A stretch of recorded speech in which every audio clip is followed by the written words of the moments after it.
positive emotions. The work says we do not know positive emotions. We are taught that the ordinary emotions that we have, such as feeling rather happy, can easily change into their opposites, whereas positive emotions cannot change into any opposite because they come from higher centers which include the opposites. Just in the same way, higher mental center does not think from yes or no, but from yes and no together, so emotions that come from higher emotional center have no opposites in them. We are also taught that positive emotions come as rewards.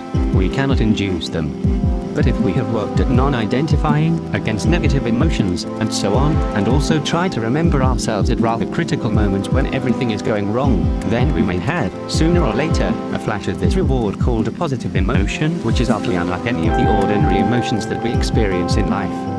We are told that this work has to do with the preparation of lower centers for the reception of the influences that are coming from higher centers all the time, to which we are not tuned properly so as to receive them.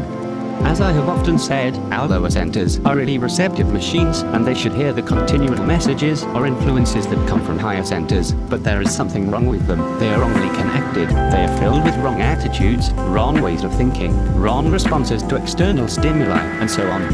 And it is especially the emotional center that is all wrong.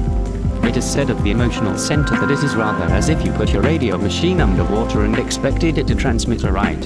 For this reason I have sometimes said that we have to squeeze out this wetness from the emotional center by a kind of pressure on ourselves by a to and fro movement, sometimes going in one direction, sometimes in another, until it becomes dry, that is until the water is wrung out of it. What is this water?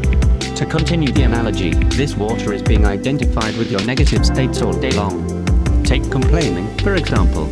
I prepare something carefully and someone else lights the fire with what I have carefully prepared. I become furious. Do you not see that I am caught? Do you not see that the state of my emotional center is based really on violence? Because we understand from the teaching of this work that negative emotions simply led down to violence. For that reason the work says that man will never have peace on this earth as long as he is based on violence, no matter what external modifications in the circumstances of his life are invented. In other words, the work teaches that unless a man changes internally he cannot expect to escape from the prison house of his life.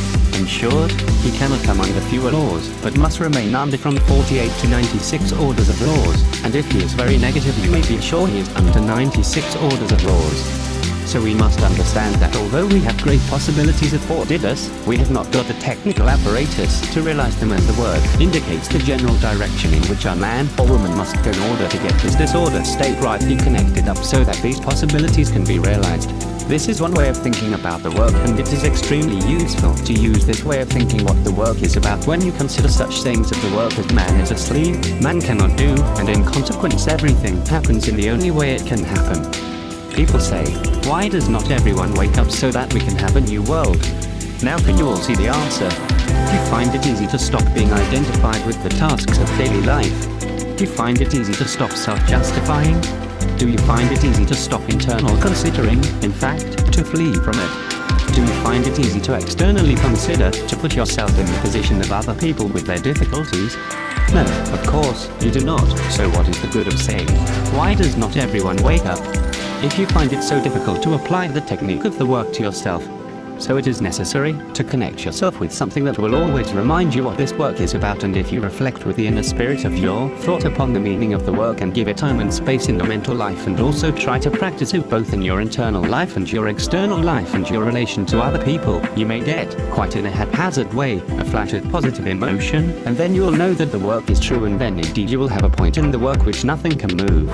As G once said, I want a man to reach a stage of understanding this work so that he can be bent, twisted and turned, and yet he will always point in the same direction. I will add only one thing. You must not let this work grow cold in you. The alchemical teaching of the work said you must not be more than 8 hours absent, otherwise the work gets cold.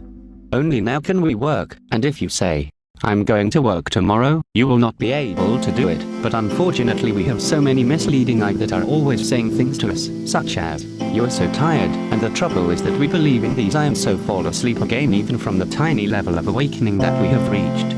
It is necessary to observe I that want to mislead you all the time in this work, because they hate the work, since they know they will eventually die.